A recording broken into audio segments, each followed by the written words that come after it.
What is the state of black marriage under integration? And are we losing the ability to bond with the opposite sex? And I would be remiss if I didn't just defer to Brother Jeannie on this one first. All right. I think they stepped into my lane on this one. So I'm going to try to be succinct with this, but I, of course, this is a lot what we deal with, and it's so important, so I'm going to try to really speak to everybody in this room in a very direct way. When they first came to get us from Africa, they wanted our human resource. We were the best agriculturalists in the world. We were the best nation builders. We had the math and the science. We built their nation for them. That's what they wanted the first time. Second time, they wanted the resources that were in the ground. This is the most dangerous period in the history of the world for black people, because they got machines. They don't need us to get the stuff out the ground.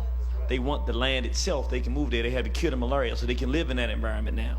They don't need us to build anything for them because they've got the science and the math and the engineering in their books.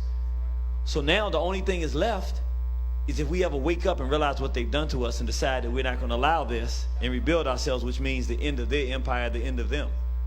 So that means that in order to prevent that, they need no more checks. They need a checkmate.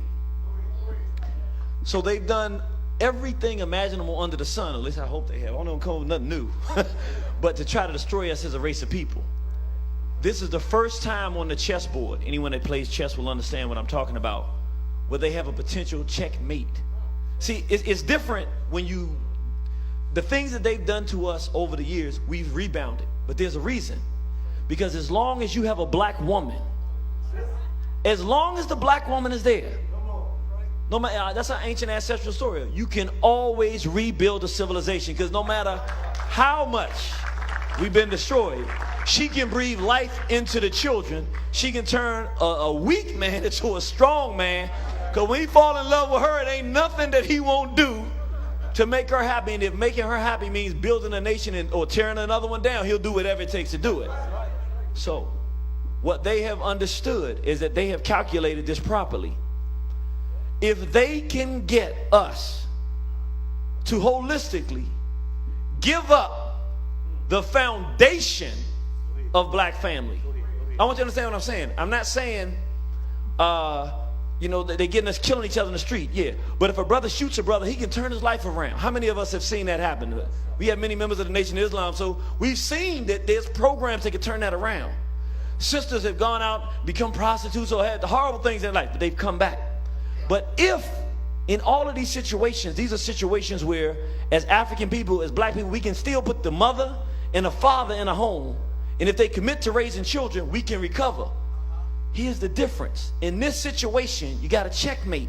It's over, because if you can get the black man to concede to the idea that he don't even want a black woman at all, ever, and a black woman to concede to the fact that she doesn't want a black man, then the potential for a future of the race has already been wiped out. So the future is gone. But even deeper. So not only is the race destroyed, but there's something deeper. This is what makes this a checkmate. All we have to do as black people, and you've seen it throughout history, once we see what's going on, we stand up, we fight. So they were lynching brothers and sisters in the South because they told us that we were rapists, and our people were so moral. Well, if he was a rapist, we're not going to do nothing. And Sister Ida B. Wells Barnett took her pen and said these brothers weren't rapists. They started a store, and these white folks were jealous of them. And then all the brothers started getting their pistols out and said, well, we thought they was killing criminals, but you telling no, we're not going to tolerate this. And the deacons of defense, we start standing up. In this situation, this is the danger. When you get a pedophile who molest children in our families and destroy these families, when you get the homosexuals going through, the European no longer has to do any work. It's like the vampire movie. He bit them, and now he can work his interests of going around the world and doing whatever he wants to do, while his agents of destruction destroy the black family from within. So this is the last thing, and I'll wrap this up.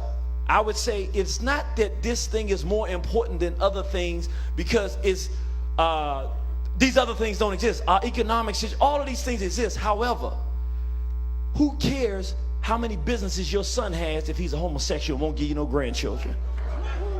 How much do you care how much education your daughter has if she will not get a black man, not produce a black family, and not produce a future?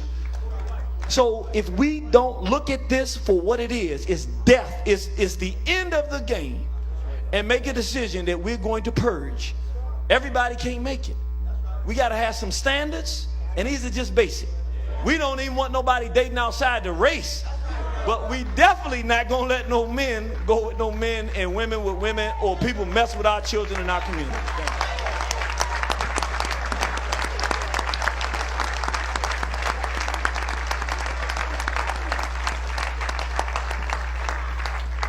How much integration can the black community bear? No, it's killing us. And I want to add, based on my brother's statement, freedom is not free. It never was and never will be.